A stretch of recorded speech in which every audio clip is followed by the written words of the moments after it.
Well, I'll go ahead and invite you to turn with me to the book of Genesis. We are technically in the end of Genesis 22. We're going to look at the very end of Genesis 22 and all of Genesis 23, beginning in Genesis 22, verse 20, through the end of the chapter in 23. If you're using the blue ESV Bible and the seat backs out there, you can find our text on page 16. And the title of our sermon is Sarah's Death. The late R.C. Sproul writes about the inevitability of death in a Ligonier blog post. He said, "Since the fall, every human being born into this world as the natural son of Adam arrives DOA, dead on arrival. And he's dead on arrival in a spiritual sense when he is born. But this spiritual death is not the same as biological death, though biological death is also the inevitable destiny of every sinning person. So, though we arrive DOA in a spiritual sense, we nevertheless arrive biologically alive. We live out our days on this planet on death row, living under the burden of the death sentence that is imposed on us for sin. Ever since the fall in Genesis 3, death has been ruling in the world. Adam and Eve died spiritually that day in the garden, and eventually they died biologically as a necessary result. Their son Cain murdered his brother Abel in Genesis 4. We saw in Genesis 5 that even the chosen line of Seth was under death's cruel reign, where all but one of the antediluvian patriarchs died, everyone in his own turn. Death after death after death marked Adam's genealogy through Seth in Genesis 5. We saw a catastrophic flood in Genesis 6 through 8, which brought about the death of everything on the earth except for those who were safely in the ark that Noah had built by faith. But then even Noah died at the end of Genesis 9, and we find his son Shem, his genealogy in Genesis 11, 10 through 26, where it is implied that all of those in that list died, but that phrase, "and he died," is suspiciously absent, as we had seen it in Genesis 5. Now, the point in Genesis 11 there isn't that none of those post-Diluvian patriarchs died, but while Genesis 5 teaches us that even amongst the chosen people, death is still an ongoing reality, Genesis 11 taught us that even in a world totally marked by sin and death, God has a plan for life that he is bringing about in the midst of his people. And we've seen some death occur since then, mostly at a broader level. We've seen some war in Genesis 14. We saw the destruction of Sodom and Gomorrah in Genesis 19. But we have not seen death up close and personal in a while. But then here we come in Genesis 23, and we see it again. And we're taught something else about death here. We're reminded once again that God's people must contend with death, but we're also taught how to do so, or some things to think about as we contend with it by our forefather in the faith, Abraham. And so let me read these verses beginning in 22:20, and then we will outline the sermon and get working on it. We read, "Now after these things it was told to Abraham, Behold, Milcah also has borne children to your brother Nahor. Uz, his firstborn, Buz, his brother, Kemuel, the father of Aram, Chesed, Hazo, Pildash, Jidlaph, and Bethuel. Bethuel fathered Rebekah. These 8 Milcah bore to Nahor, Abraham's brother. Moreover, his concubine, whose name was Reumah, bore Tebah, Gaum, Tahash, and Maacah. Sarah lived 127 years. These were the years of the life of Sarah. And Sarah died at Kiriath Arba, that is Hebron, in the land of Canaan. And Abraham went in to mourn for Sarah and to weep for her. And Abraham rose up from before his dead and said to the Hittites, I am a sojourner and a foreigner among you. Give me property among you for a burying place, that I may bury my dead out of my sight. The Hittites answered Abraham, Hear us, my lord. You are a prince of God among us. Bury your dead in the choicest of our tombs. None of us will withhold from you his tomb to hinder you from burying your dead. Abraham rose and bowed to the Hittites, the people of the land, and he said to them, If you are willing that I should bury my dead out of my sight, hear me and entreat for me Ephron, the son of Zohar, that he may give me the cave of Machpelah which he owns. It is at the end of his field. For the full price, let him give it to me in your presence as property for a burying place. Now Ephron was sitting among the Hittites, and Ephron the Hittite answered Abraham in the hearing of the Hittites, Of all who went in at the gate of his city, No, my lord, hear me. I give you the field, and I give you the cave that is in it. In the sight of the sons of my people, I give it to you. Bury your dead. Then Abraham bowed down before the people of the land, and he said to Ephron in the hearing of the people of the land, But if you will, hear me. I give the price of the field. Accept it from me, that I may bury my dead there. Ephron answered Abraham, My lord, listen to me. A piece of land worth 400 shekels of silver, what is that between you and me? Bury your dead. Abraham listened to Ephron, and Abraham weighed out for Ephron the silver that he had named in the hearing of the Hittites, 400 shekels of silver, according to the weights current among the merchants.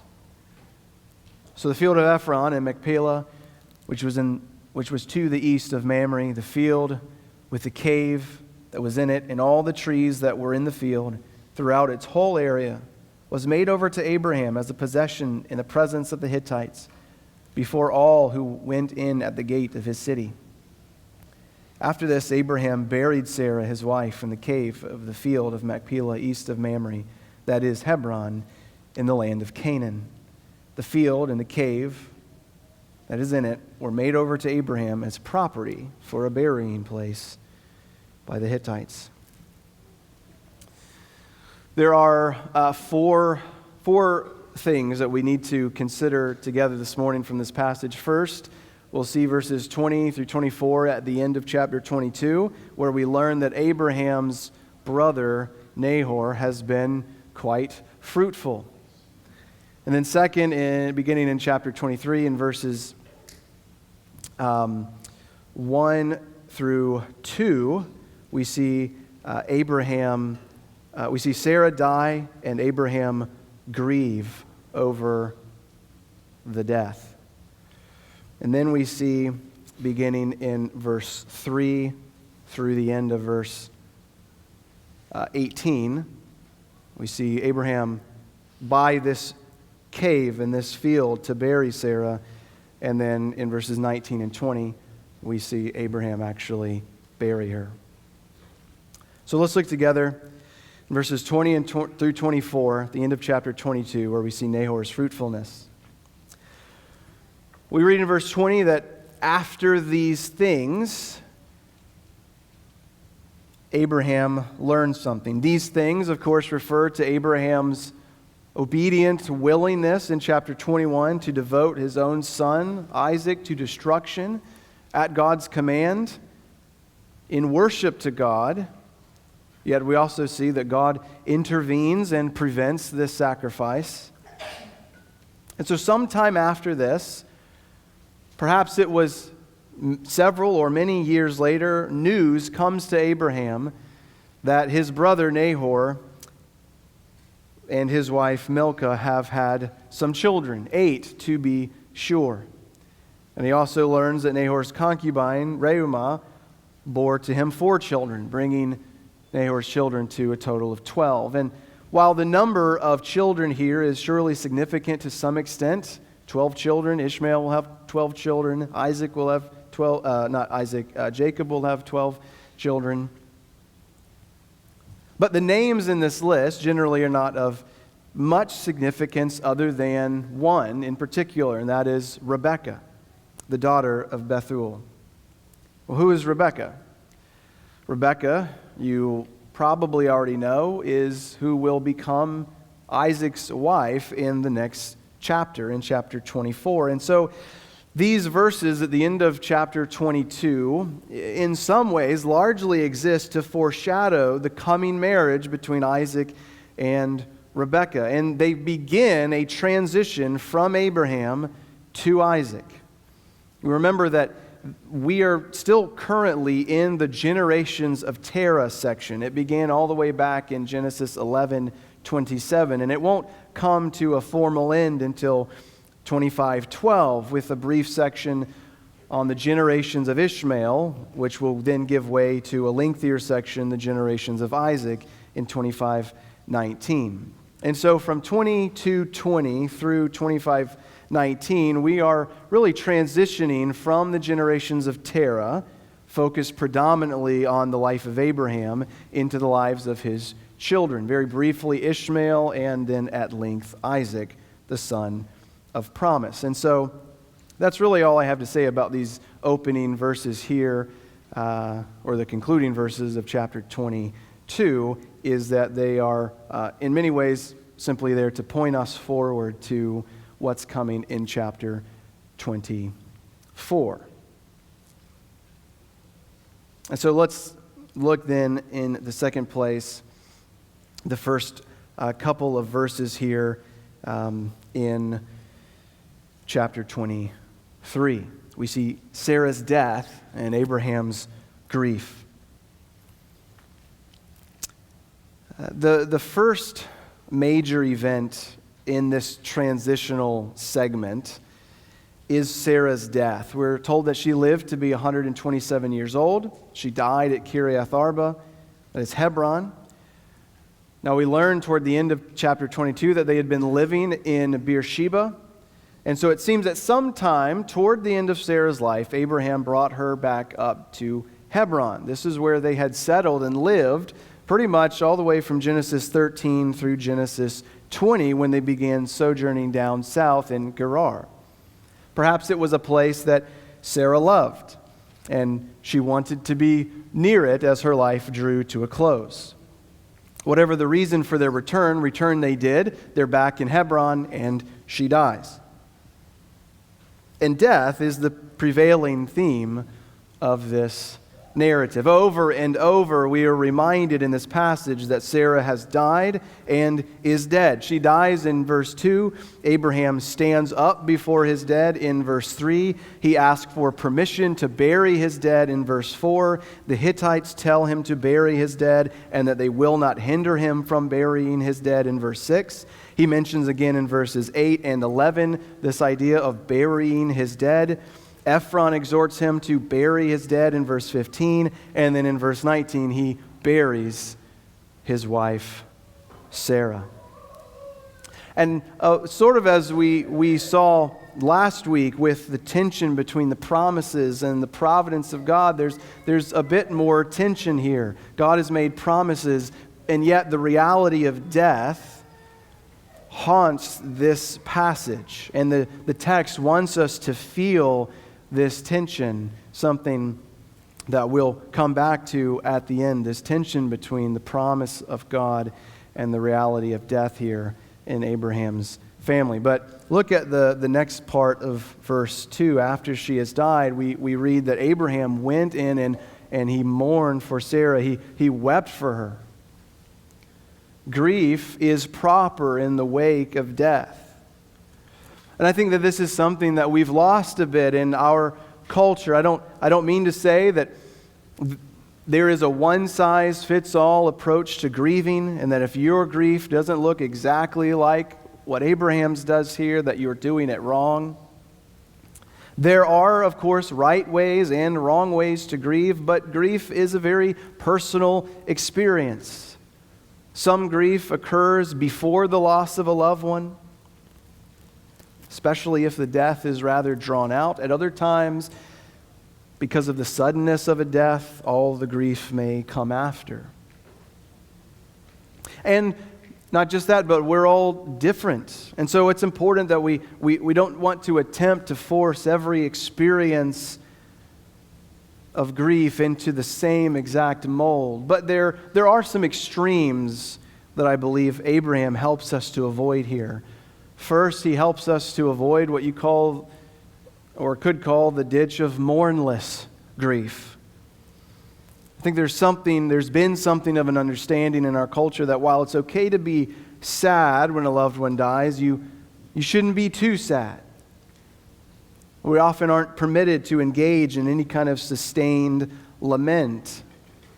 This is perhaps because we fear that others may look down upon us for our sorrows, or we may simply look down on ourselves. We say things like, I'm so sorry, I know I shouldn't be so sad. Really? Your wife just died, brother. Maybe you should be. And yet, I'm not talking about throwing off all restraint and giving full vent to our emotions. This is the second ditch that Abraham helps us to avoid in our grief. I think culturally, Westerners have, until recently at least, been more prone to the first ditch, attempting to suppress our grief. Today, broadly speaking, we're probably moving very fast and quickly into the other direction, where broader cultural forces are encouraging us to get entirely lost in our grief. But in the Christian life, we both express our grief and we retain control over ourselves as well. We see Abraham here. He goes in and he weeps and he mourns, but he's not utterly overcome by his emotions. He expresses his grief, and then in the beginning of verse 3, he rises and gets to work on what he needs to do. Now, we're not told how long he wept for her. Joseph and the Egyptians lament for Jacob 70 days at the end of Genesis in chapter 50, verse 3. Now, this isn't 70 days that he takes to do this, but it probably wasn't a couple of minutes either and a single tear. And so we need to be prepared to feel and express our grief over the deaths of loved ones. But it's also important that we not become entirely swept away in our grief either. As we think about ourselves, and as you think about yourself and your own personal propensities, some of us will be able to mourn quite freely, weep quite freely over a loss. We may need to exercise self-control at some point and to restrain ourselves. Others need to exercise self-control to allow themselves to genuinely grieve. Grief, of course, doesn't always involve a flood of tears and wailing. Sometimes it does. Sometimes it doesn't. The point in seeing Abraham's grief here is not to say that we're given an exact roadmap for how to mourn the death of a spouse or sibling or a child or a friend or a parent. The point is that there are dangers, there are extremes to avoid as we approach our sorrow and the sorrows of others. We want to do so with humility and charity. If someone isn't crying as much as you think that he should, don't assume the worst about him. If someone is crying more than you think that he should, don't assume the worst either. We want to be patient with one another and with ourselves. And again, just to restate, I'm not setting forward Abraham here as a model of the one and only way to grieve, but as an example of some basic principles of proper expressions of grief and proper regulation of our emotions so that we are able to say goodbye to one another, and so that we may, in time, be able to fulfill our obligations. And so we see a third thing here. Abraham buys this field after weeping for Sarah. And this is beginning in verse 3 and really in verse 4 through verse 18. Abraham rises from before his dead, and he addresses the locals, called Hittites. He makes an appeal to them for a burial place. He confesses he's a sojourner, he's a foreigner among them, and yet he desires a place there to bury his dead. And the Hittites reply with a kind of generosity. Hear us, my Lord, you're a prince of God among us. Bury your dead in the choicest of our tombs. None of us will withhold from you his tomb to hinder you from burying your dead.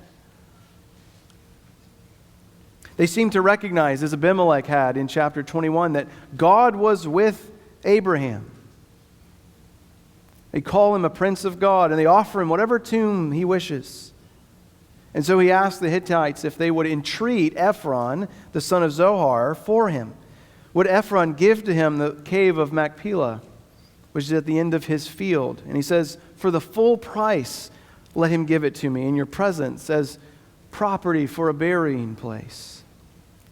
As it turns out, Ephron was present. He was sitting among them, and he answers Abraham, saying that he wouldn't sell it to him, but he would give it to him.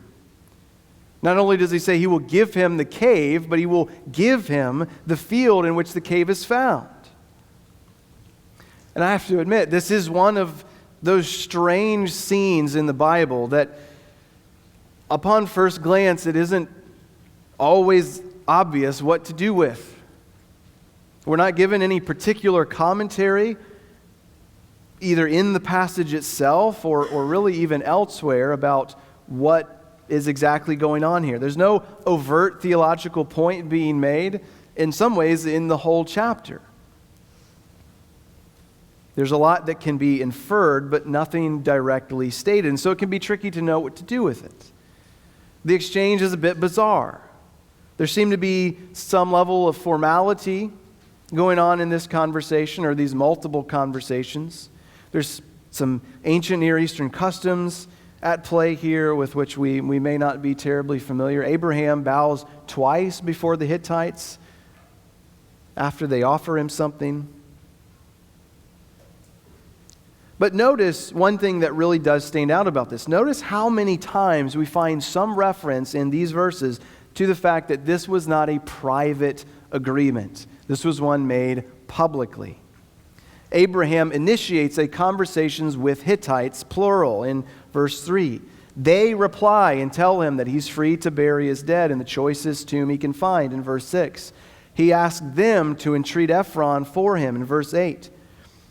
He then asked the Hittites in verse 9 that this transaction, he wants it to occur in their presence. Ephron answered Abraham in the hearing of the Hittites, verse 10, and he says he will give it to him in the sight of the sons of his people, verse 11. Abraham then replies in the hearing of the people of the land, in verse 13. Abraham listens to Ephron's reply and weighs out the sum which Ephron had spoken in the hearing of the people, verse 16. And in verse 18, it is in the presence of the Hittites that the field and all that was in it were made over to Abraham. So it's a very public exchange. There's also a strange insistence, it seems, from both sides, from Abraham and Ephron, to come out the worst in the deal.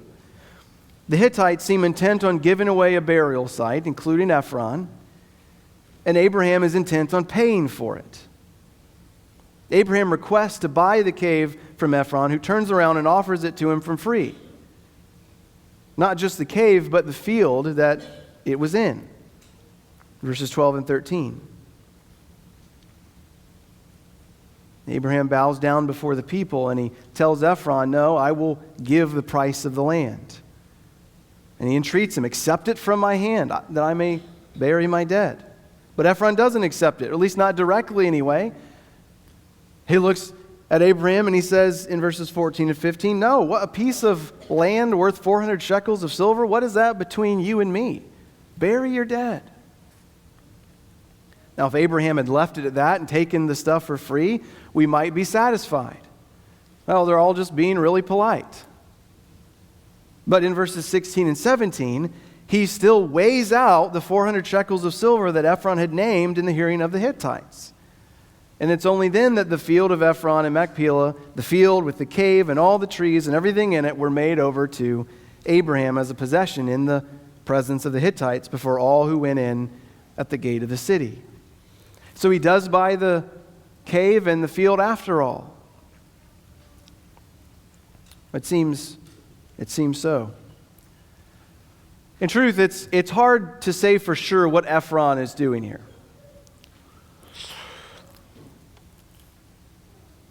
Is he being sincere? Is he being honest? Does he really intend to give it away for free? Or is he just kind of negotiating in a weird sort of a way? But I don't think we're meant to focus on Ephron and to assume what his motives are exactly. What I think we can and should do here is to see how faith is operating in Abraham. Perhaps Ephron is playing some kind of game. He's only pretending to offer it to Abraham for free. But really, he's always got this price in mind of 400 shekels, and he sort of backhandedly tells him how much it costs later. But whatever Ephron's purpose, Abraham is resolute in paying for the field. And I think this is where we should focus our attention, as I said. Why is Abraham so determined to pay for this field? Well, it could be for a few reasons. One, by publicly purchasing this field, any dispute over it later would be easier to settle. Not a guarantee, but likely easier. Remember, Abraham is a sojourner in this land.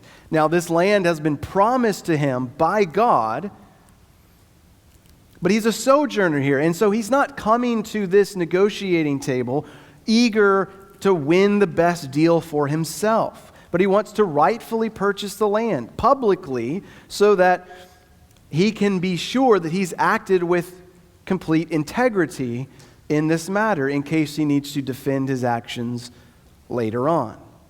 And so I think that's a very likely reason that he is so determined to purchase this field. But another reason that that he's determined to pay for it may be he loved his wife.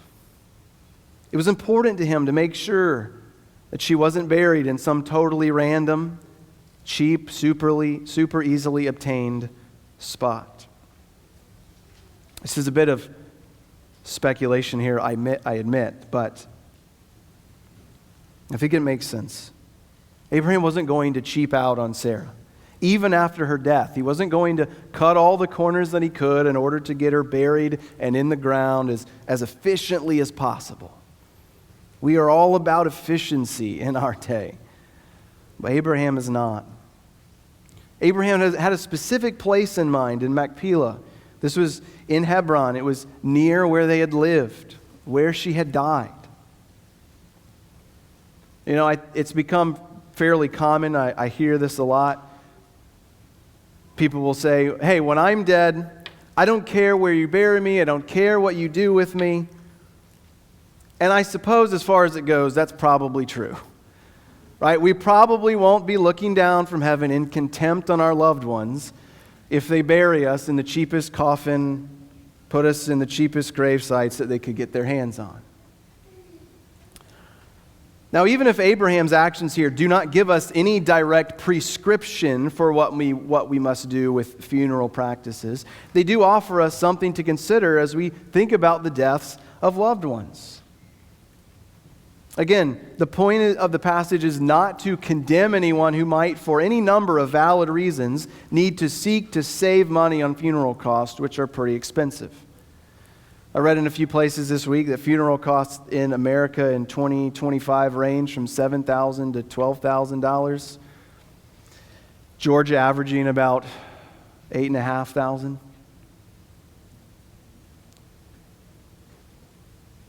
So they are costly.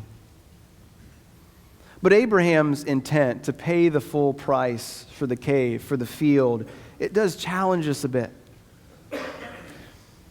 It challenges us that to whatever degree I am prone to think in terms of strict efficiency and cost saving when it comes to burying a loved one, this passage offers a gentle rebuke. Now, we are not meant to go into bankruptcy in order to honor our dead. Abraham had the means and was willing to pay it. And as we are able, we should as well. But there is something proper about making sacrifices to honor those who have gone on before us. And so I think we err if we turn death and funerals into efficiency events. Let's get them buried or cremated as quickly and cheaply as we can.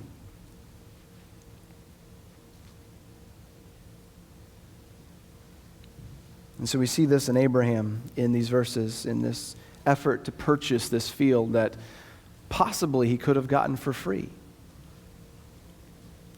Well, let's look in a fourth place at verses 19 and 20, where he actually buries her. Abraham buried Sarah, his wife, in the field of Machpelah, east of Mamre. That's Hebron in the land of Canaan. The field and the cave that is in it, they were all made over to Abraham as property for a burying place by the Hittites.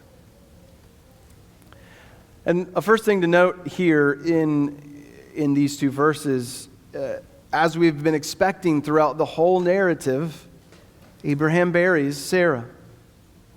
I suppose this is as good a time as any to raise the question about the propriety of burial versus cremation. I don't see anywhere in the Bible that requires burial over cremation. And so I don't believe we can make any absolute airtight case that cremation is in itself wrong, that it's in itself sinful. It's certainly not going to send anyone to hell. And yet, what we do find throughout the Bible is that the practice of burial is the common practice of God's people. And I think this is motivated by two things. One, the Bible commends a respect for the material, physical world, including our bodies. What we see here, even in this passage, is that there's a connection between body and spirit that is at least assumed in our passage. Look in verse 19. After this, Abraham buried whom? Sarah. And yet she died back in verse 2. It doesn't say that he buried the husk of Sarah, her shell, in her prison. He buried her. This, of course, doesn't mean that in no sense can we be understood, spirit apart from body, but there is, nevertheless, even after death, some continuity between Sarah and her body, such that the text can say that Sarah was buried. And we'll see this again several times in Genesis. But we see there's a second reason why burial seems to be a second reason why burial was the common practice of God's people throughout the Bible, and it's that the Bible expects a resurrection from the dead. Of course, if we're buried long enough, there won't be anything left, as it were. And so it's not that burial will allow someone to be resurrected and cremation will not, but rather burial, more so than cremation, seems to display a sign of hope. As we plant seeds into the ground, death, in the hope of budding life that bears much fruit, resurrection, so too do we entrust our loved ones, their bodies, to the Lord in burial in the expectation of resurrection. Now, what stands out here in this text, though, in verse 19, even more than the fact that he buried Sarah, was where he buried her. We see at the very end of verse 19 that she was buried in the land of Canaan. Now, we noted earlier that she died in the land of Canaan. They'd been living in the land of Canaan. And so upon first glance, we may think, oh, that makes sense. She lived there, she died there, she's buried there in Canaan, in Hebron, Machpelah, in Canaan. But the fact that the passage is bookended by this phrase, in the land of Canaan, is significant. And here I want to actually bring back in our opening verses 20 through 24. We noted there that those verses at the end of chapter 22 point us forward to chapter 24 with Isaac and Rebekah's marriage and their wedding. Those verses also, however, draw our attention to something else: Abraham's homeland. Abraham learned that his brother Nahor, who presumably had remained in Ur this whole time, now has a large family, 12 children. And so we have to wonder, is there something of a subtle test occurring here as well for Abraham? Abraham has nearly lost his only son, and yet he hasn't. He's got Isaac with him still. But technically, he has the other son he had to banish. So he's got two sons, he's banished one, and he almost had to kill the other one, from his point of view. Nahor has 12 children. And now Abraham's wife is dead. He's old, probably 137 or so at this point. While the promise of God is not been undone by any stretch, is it really coming to that much? I've got this one child. My wife is dead. One child. He's unmarried. Now I hear that my brother has 12. The promises of God are certainly not totally coming to fulfillment in my lifetime anyway. And so what will he do? What will Abraham do? Well, chapter 23 tells us in no uncertain terms, Abraham has put his hand to the plow and he's not looking back. He purchases this field. It's nothing more than a graveyard, place to bury people. And he buries his wife. Now, buying this field in the land of Canaan, it doesn't grant him any formal legal right to the whole land, but it does tie him, and it ties his posterity to this place that God has promised him. He is not going back to Ur. He is not running from this moment. We find in Genesis 49:31, Jacob, he commands his children to bury him in this same cave. He says, there they buried Abraham and Sarah his wife. There they buried Isaac and Rebekah his wife. There I buried Leah. So Abraham and his children are now tied in a very, very meaningful way to this land of promise. Abraham has staked a claim in this land. We saw that a little bit at the end of chapter 21 where he planted the tree. He planted this tamarisk tree and he called on the name of the everlasting God. Here he takes it a step further and he buys a burial plot. And there, as it were, he plants Sarah in the expectant hope that one day, not just this cave and this field that it's in, but the whole thing and truly beyond will belong to his children. Well, there are two major takeaways that I think we can and should draw from this text. The first is pretty simple, though not easy. God's people must face death.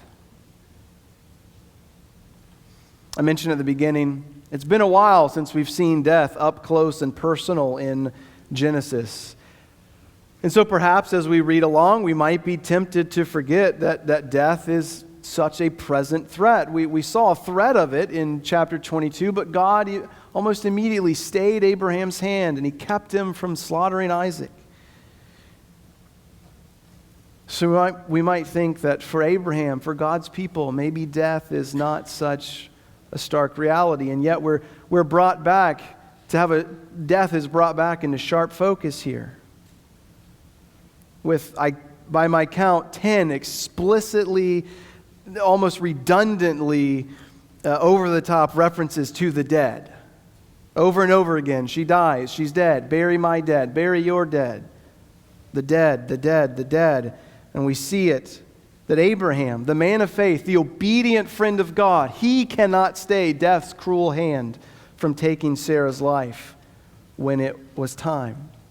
And so we've got to ask ourselves, are we squared with the fact that we will both have to suffer the loss of others in our lives and that we will have to die as well? Christians should not have any kind of morbid fascination with death. Death is a foe. It is a fiend. It is an enemy that Jesus is in the business of conquering as we speak. But death is a very present reality in the world, and God's people must pass through that veil. We are not exempt. And yet, we must make note of something else here by way of a second takeaway. Not only must we face death, but we face it with hope. Yes, we must die. But Christians don't die exactly like everyone else. In one way of saying it, we do. We have to die like everyone else. But in a truer sense, we don't die like everyone else. This is what Paul says in 1 Corinthians 15. He writes, "Brothers, we do not want you to be ignorant about those who fall asleep or to grieve like the rest of men who have no hope. We believe that Jesus died and rose again, and so we believe that God will bring with Jesus those who have fallen asleep in him. For the Lord himself will come down from heaven with a loud command, with the voice of the archangel, and with the trumpet call of God, and the dead in Christ will rise first." So we do not grieve like those who have no hope, but we grieve with hope. Even death itself cannot overwhelm us with grief because we know that death does not get the last say. This text in Genesis 23 teaches us that the fulfillment of God's promises to us are not exhausted in this life. He had promised Abraham a seed, a land, and a kingdom. But these things would not come to full fruition in his life. And as we've noted throughout Genesis so far, in Abraham's life, it's not just not in his life or his son's life or his son's life.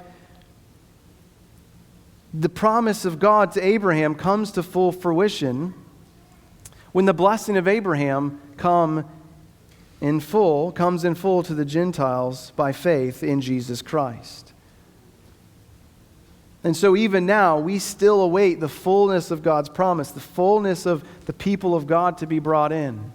We are already living in that reality, and yet it is not fully here. And so how about us? How about you? Is the reality of death not only something that you have set within your heart, and you understand that death is a reality, but do you love the fact that Jesus has overcome death, hell, and the grave?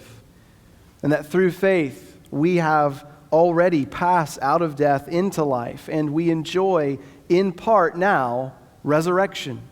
We have been raised to newness of life with him, and we await the time when we shall enjoy it in full at his return. Of course, I must say, if anyone here has not looked yet to Jesus Christ by faith, you do remain in your sins. So I plead with you to trust in him, to believe Jesus is Lord, confess with your mouth that God raised him from the dead.